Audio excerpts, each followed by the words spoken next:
அதனால தான் மூல முதற்கடவுள் அப்படின்னு அந்த விநாயகரை வந்து சொல்லியிருக்கிறாங்க.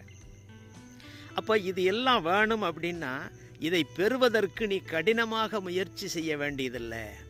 உன்னை உணர்ந்தால் லகுவான முயற்சிகளிலேயே நீ இதை பெற முடியும். நல்ல பொழுதுகளை பெற முடியும், நல்ல அறிவை பெற முடியும், நல்ல செயல்கள் நல்ல விளைவுகளை பெற முடியும் அப்படின்றத உணர்த்தும் விதமாக விநாயகர் அப்படின்னா நீ கொஞ்சம் போல் சாணம் எடுத்து, பசுமாட்டு சாணத்தை எடுத்து அதை வந்து அப்படியே ஒரு கூம்பு வடிவத்தில் பிடிச்சிட்டின்னா அதுதான் விநாயகர்.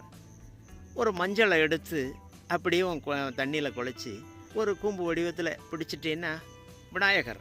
அப்போ இதிலிருந்து நாம் உணரக்கூடிய செய்தி எப்படி நம்ம முன்னோர்கள் இதை உணர்த்தி இருக்கிறாங்கன்னா, உனக்கான அறிவு தேடல்,